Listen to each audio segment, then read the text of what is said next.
வணக்கம் live சென்னை.com viewers. நமது சென்னையில் சுற்றி பார்க்க வேண்டிய டாப் 10 பட்ஜெட் விசிட்டிங் பிளேசஸ் உடைய பார்ட் 3 தான் நாம இந்த வீடியோவில் பார்க்க போறோம்.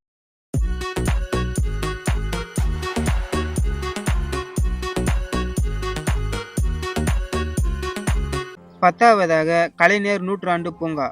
இந்த பூங்கா சுமார் 6.09 ஏக்கர் பரப்பளவில் கிட்டத்தட்ட 46 கோடி மதிப்பீட்டில் உருவாக்கப்பட்டு அக்டோபர் 2024 பொதுமக்கள் பயன்பாட்டிற்காக திறக்கப்பட்டது. இந்த பூங்காவின் முக்கிய சிறப்பம்சங்களாக பார்க்கப்படுவது ஜிப்லைன், கண்ணாடி மாளிகை, பறவையகம், இசை நீரூற்று மற்றும் இதர வசதிகள் போன்ற முக்கிய சிறப்பம்சங்களை இந்த பூங்கா உள்ளடக்கியது. மேலும் இந்த பூங்காவின் நுழைவு கட்டணமாக பெரியவர்களுக்கு ரூபாய் 100ம் சிறியவர்களுக்கு ரூபாய் 50ம் வசூலிக்கப்படுகிறது. மேலும் முக்கிய குறிப்பாக நுழைவுச் சீட்டு வாங்கிய நேரத்திலிருந்து 3 மணி நேரம் மட்டுமே பூங்காவிற்குள் இருக்க அனுமதி உண்டு. இந்த பூங்கா இயங்கும் நேரம் காலை 10 மணி முதல் இரவு 8 மணி வரை திறந்திருக்கும். 9வதாக செம்மொழி பூங்கா. இது தமிழகத்தின் முதல் தாவரவியல் பூங்காவாகும். சுமார் 8 ஏக்கர் பரப்பளவில் இப்பூங்கா அமைக்கப்பட்டு நவம்பர் 2010 திறக்கப்பட்டது.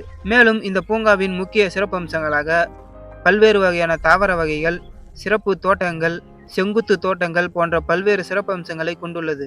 மேலும் இந்த பூங்காவின் நுழைவு கட்டணமாக பெரியவர்களுக்கு ரூபாய் 15 முதல் 25 ரூபாயாகவும் சிறியவர்களுக்கு ரூபாய் 10ம் கட்டணமாக வசூலிக்கப்படுகிறது. இந்த பூங்கா திறந்திருக்கும் நேரம் காலை 10 மணி முதல் இரவு 7:30 மணி முதல் 8 மணி வரையிலும் இப்பூங்காவானது திறந்திருக்கிறது. 8வதாக எழும்பூர் அரசு அருங்காட்சியகம். இந்த அருங்காட்சியகமானது 1851ஆம் ஆண்டு தொடங்கப்பட்டது. கொல்கத்தா அருங்காட்சியகத்திற்கு அடுத்தபடியாக இந்தியாவின் 2வது பழமையான அருங்காட்சியகம் என்ற பெருமை இதற்கு மட்டுமே உண்டு. இது சுமார் 15.25 ஏக்கர் பரப்பளவில் 6 முக்கிய கட்டிடங்களில் 46 காட்சி கூடங்களை கொண்டுள்ளது. இந்த அருங்காட்சியகத்தின் முக்கிய காட்சி கூடங்களாக வெண்கல சிலை கூடம், அமராவதி சிற்பங்கள், விலங்கியல் மற்றும் நிலுவியல் பகுதி, தொல்லியல் மற்றும் நாணயவியல், மியூசியம் தியேட்டர் போன்ற சிறப்பு கட்டிடங்களை கொண்டுள்ளது. மேலும் இந்த பூங்காவின் நுழைவு கட்டணமாக பெரியவர்களுக்கு ரூபாய் 15ம் சிறியவர்களுக்கு ரூபாய் 10ம் கட்டணமாக வசூலிக்கப்படுகிறது. இந்த பூங்கா திறந்திருக்கும் நேரம் காலை 9:30 மணி முதல் மாலை 5 மணி வரை திறந்திருக்கும். மேலும் வெள்ளிக்கிழமை மற்றும் அரசு விடுமுறை நாட்களில் அருங்காட்சியகம் இயங்காது. 7வதாக சேத்துப்பட் ஈகோ பார்க். சுமார் 16 ஏக்கர் பரப்பளவில் அமைந்துள்ள இந்த பூங்கா ஒரு பெரிய ஏரியை சுற்றி அமைக்கப்பட்டுள்ளது. இந்த பூங்காவின் முக்கிய சிறப்பம்சங்களாக பார்க்கப்படுவது படகு குழாம், மீன்பிடித்தல், நடைபயிற்சி பாதை, குழந்தைகள் விளையாட்டு பகுதி, அருங்காட்சியகம் மற்றும் தியேட்டர் போன்ற சிறப்பம்சங்களை கொண்டுள்ளது. இந்த பூங்காவானது சென்னை சேத்துப்பட்டு பகுதியில் அமைந்துள்ளது. மேலும் இந்த பூங்காவின் நுழைவு கட்டணமாக பெரியவர்களுக்கு ரூபாய் 25ம் சிறியவர்களுக்கு ரூபாய் 10ம் கட்டணமாக வசூலிக்கப்படுகிறது. இந்த பூங்கா இயங்கும் நேரம் காலை 9 மணி முதல் மாலை 6 முதல் 7 மணி வரையிலும். மேலும் செவ்வாய்க்கிழமை பூங்காவிற்கு விடுமுறை நாளாக இருக்கிறது. 6வதாக வள்ளுவர் கோட்டம். இது 1976ஆம் ஆண்டு திறக்கப்பட்டது. திருவாரூர் தியாகராஜர் கோவில் தேரின் மாதிரியை அடிப்படையாக கொண்டு இது வடிவமைக்கப்பட்டுள்ளது. இந்த கட்டிடக்கலையின் சிறப்பம்சங்களாக தேர் வடிவமைப்பு, திருவள்ளுவர் சிலை, திருக்குறள் கல்வெட்டுகள், மிகப்பெரிய அரங்கம் போன்ற சிறப்பம்சங்களை கொண்டுள்ளது. இந்த பகுதியின் நுழைவு கட்டணமாக பெரியவர்களுக்கு ரூபாய் 10 முதல் 15 ரூபாயாகவும் சிறியவர்களுக்கு ரூபாய் 5ம் கட்டணமாக வசூலிக்கப்படுகிறது. இந்த இடமானது சென்னை நுங்கம்பாக்கம் பகுதியில் அமைந்துள்ளது. மேலும் காலை 9 மணி முதல் மாலை 5:30 மணி வரை திறந்திருக்கும். 5வதாக விவேகானந்தர் இல்லம். இந்த கட்டிடமானது 1842ஆம் ஆண்டு கட்டப்பட்டது.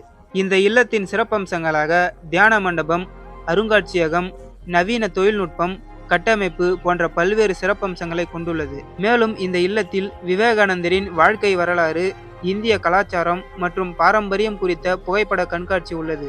மேலும் இந்த இடத்திற்கு செல்வதற்கு பெரியவர்களுக்கு ரூபாய் 20 முதல் 50 ரூபாய் கட்டணமாக வசூலிக்கப்படுகிறது. இந்த இல்லம் திறந்திருக்கும் நேரம் காலை 10 மணி முதல் மதியம் 12:30 மணி வரை. 4வதாக கலங்கரை விளக்கம். சென்னையின் அடையாளங்களில் ஒன்றான மெரினா கலங்கரை விளக்கம் இந்தியாவிலேயே நகர எல்லைக்குள் அமைந்துள்ள ஒரே ஒரு கலங்கரை விளக்கம் என்ற பெருமையை பெற்றது.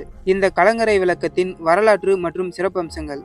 4வது கலங்கரை விளக்கம் தனித்துவமான அமைப்பு, மின்தூக்கி வசதி, ஒளியின் வேகம், சூரிய சக்தி போன்ற சிறப்பம்சங்களை கொண்டுள்ளது. மேலும் இந்த இடத்தின் நுழைவு கட்டணம் தோராயமாக பெரியவர்களுக்கு ரூபாய் 10 முதல் 20 ரூபாயாகவும் குழந்தைகளுக்கு ரூபாய் 5 முதல் 10 ரூபாயாகவும் கட்டணம் வசூலிக்கப்படுகிறது. மேலும் இந்த இடமானது காலை 10 மணி முதல் மதியம் 1 மணி வரையிலும் மாலை 3 மணி முதல் மாலை 5:30 மணி வரையிலும் திறந்திருக்கும். மேலும் இந்த இடமானது அனைத்து திங்கட்கிழமைகளிலும் மூடப்பட்டிருக்கும். மூன்றாவதாக திருவான்மையூர் கடற்கரை. இந்த கடற்கரையானது குடும்பத்தினர் மற்றும் நண்பர்களுடன் நேரத்தை கழிக்க ஒரு சிறந்த இடமாக இருக்கிறது. மேலும் இந்த கடற்கரையின் சிறப்பம்சங்களாக அமைதியான சூழல், தூய்மை, சூரிய உதயம் போன்ற பல்வேறு சிறப்பம்சங்களை கொண்டுள்ளது. மேலும் இந்த கடற்கரையில் பல்வேறு வகையான உணவு மற்றும் பொழுதுபோக்கு இடங்கள் இருக்கின்றன. தெரு உணவுகள், குழந்தைகளுக்கான விளையாட்டு இடம், நடைபாதை உணவகங்கள் போன்ற பல்வேறு சிறப்பம்சங்களை கொண்டுள்ளது. பொதுவாக காலை 4 மணி முதல் இரவு 10 முதல் 11 மணி வரையிலும் மக்கள் நடமாட்டம் இந்த இடத்தில் இருக்கின்றன. இரண்டாவதாக அறுபடை வீடு முருகன் கோவில்.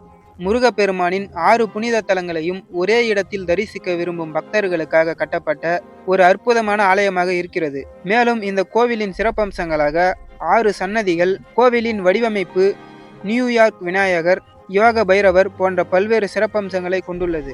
இந்த கோவிலின் விசேஷ நாட்களாக தைப்பூசம், பங்குனி உத்திரம், கந்த சஷ்டி, வைகாசி விசாகம் போன்ற நாட்கள் இருக்கின்றன. பொதுவாக காலை 7 மணி முதல் 12 மணி வரையிலும், மாலை 4:30 மணி முதல் இரவு 8:30 மணி வரையிலும் இந்த கோவில் திறந்திருக்கும். முதலாவதாக சாந்தோம் தேவாலயம். உலக அளவில் மிக முக்கியமான ஒரு கிறிஸ்துவ தலமாக இது இருக்கிறது. இது பல்வேறு வகையான வரலாற்று சிறப்பம்சங்களை கொண்டுள்ளது. மேலும் இதன் கட்டிடக்கலை மற்றும் உட்புற பகுதிகளானது வெள்ளை மாளிகை, நியோகோதிக் பாணி, புனிதரின் கல்லறை போன்ற பல்வேறு சிறப்பம்சங்களை உள்ளடக்கியது. இந்த தேவாலயமானது சென்னை மயிலாப்பூரில் அமைந்துள்ளது. இந்த இடமானது தினமும் காலை 6 மணி முதல் இரவு 9 மணி வரை திறந்திருக்கும். நாம இந்த வீடியோவில் பார்த்த இடங்களில் நீங்கள் எந்த இடத்திற்கு சென்றுள்ளீர்கள் என்பதை இந்த வீடியோ கீழே கமெண்ட்ல சொல்லுங்க.